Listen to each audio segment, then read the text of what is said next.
IX-en definizio eremua. Espresio irrazional honetan, errobarruan X karratuken lau X-ken bos daukagu, bigarren mailako polinomio bat. Orduan, definizio eremua, horrela diraziko dugu, DIX, X zenbaki erreal guztiak, non X karratu ken lau X ken bos handiago edo berdin 0 den. Beraz, baldintza hau betetzen duten X-en balio guztiak. Azkenean problema, X karratu ken lau X ken bos noiz den handiago berdin 0 ebastea bihurtzen zaigu. Inekuazio bat, bigarren mailakoa dena. Gogoratu bigarren mailako inekuazioak ebasteko jarraitzen genuen prozedura. Lehenengo urratsa hau izaten zen. Aztertu, X karratuken lau X ken bos noiz egiten den 0. Bi balio atera daitezke gehienez, eta balio hoietarako espresioaren emaitza 0 izango da. Ekuazionen soluzioak -1 eta 5 dira. Bigarren urratsa. Azter dezagun, X karratu ken lau X ken bos espresioaren zeinua. Badakigu 0 puntua beti markatu behar dugu. Badakigu -1 puntua puntu esanguratsua izango dela, lau 5 eta 5 puntua ere bai. -1 zenbakiaren ezkerraldean, -2, -3, -4 balioetarako, zein da espresionen zeinua? Tarte honetan, -1-etik 5 arte, 0, 1, 2, 3 balio hauetarako, zein da zeinua? Eta 5-etik aurrera, 6, 7 balioetarako, zein da zeinua? Kontutan izan da, ekuazionen soluzioak -1 eta 5 izan direla, espresio honen faktorizazioa horrela egin daiteke. X gehi 1 bider X ken 5. Orduan, espresioaren zeinua aztertzea, faktore bakoitzaren zeinua aztertzea izango da. Beraz, hemen definituta geratu diren tarteetan, hau da -infinitotik -1 arte, eta -1-etik 5 arte eta 5-etik aurrera, faktore bakoitzea daukan zeinua, zein den aztertuta, espresioaren zeinua lortuko dugu. Faktoreak, X gehi 1. Bigarren faktorea, X ken 5. Eta bata eta beste hartuta, X gehi 1, bider X ken 5-en zeinua lortuko dugu. Hau da, X karratu ken lau X ken 5-en zeinua. Taula honetan, hutsune guztiak, zulo guztiak beteko ditugu, hemendik eta hemendik. Beraz, X gehi 1-en zeinua balio hauetarako negatiboa. -1 eta 5 artean, balio positiboak izango ditugu, eta 5-etik aurrera ere bai. X ken 5, -lau, -3, -2 balio hoietarako, balio negatiboak izango ditugu. -1-etik 5 arteko balioetarako ere, X dagoen tokian ordezkatuta, negatibo ateako da emaitza, eta 5-etik aurrera aldiz, balio positiboak, emaitza positiboak izango dira faktore honek dituena.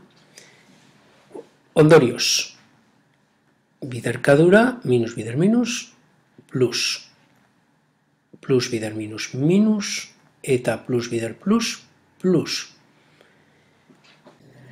Beraz, Inekuazio hau beteko da tarte honetan eta tarte honetan.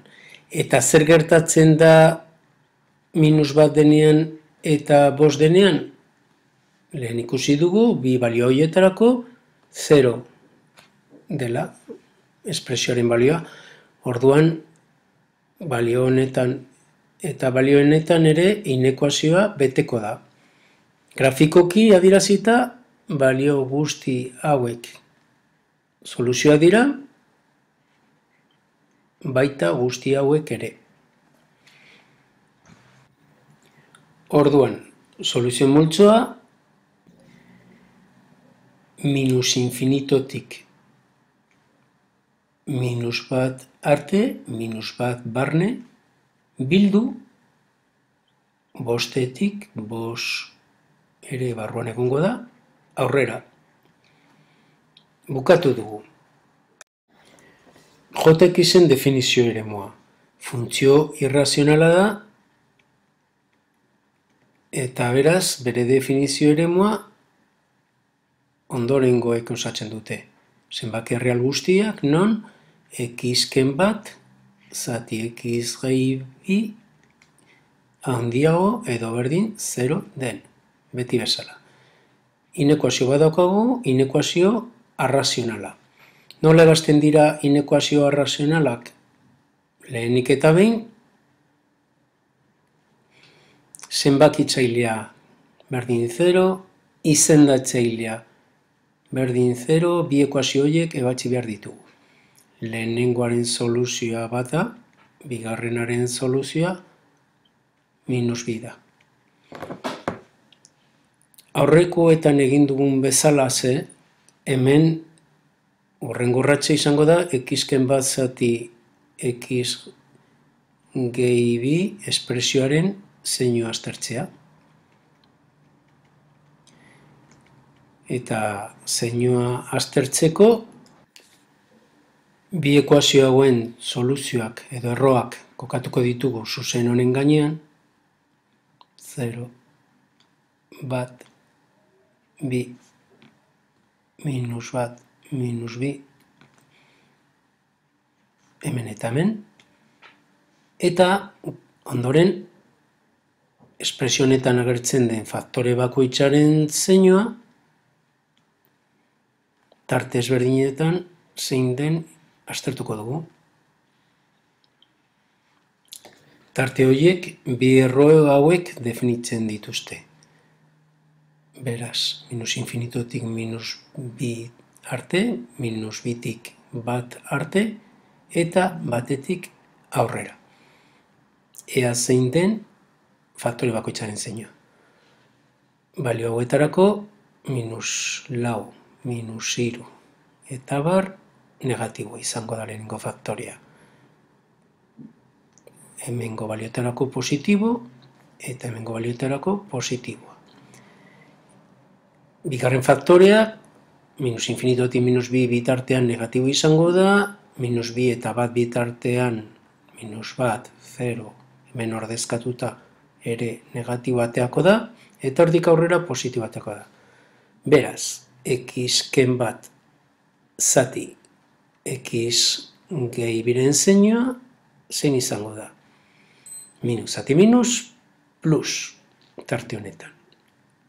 Plus zati minus, minus. Eta plus zati plus, plus hirugarren tartean. Ondorioz, zein da jx funtzioaren definizio eremua? Noiz kalkulatu daiteke x-ken bat zati x gehi baten erroa?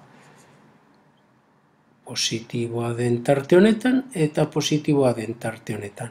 Zer gertatzen da muturretan? Hemen izendatzailea 0 da.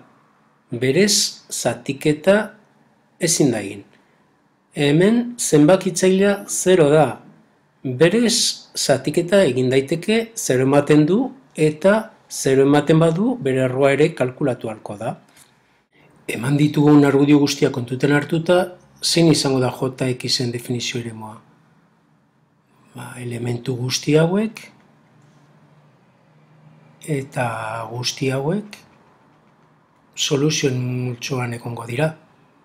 Bat zenbakia ere soluzio multzokoa izango da. Beraz, definizio eremua izango da. Minus infinitotik minus bi arte, minus bi kanpoan utziko dugu, bildu, esan dugu bat barruan sartuko dela, orduan batetik infinitora. Eta honekin, ariketa bukatu emango dugu.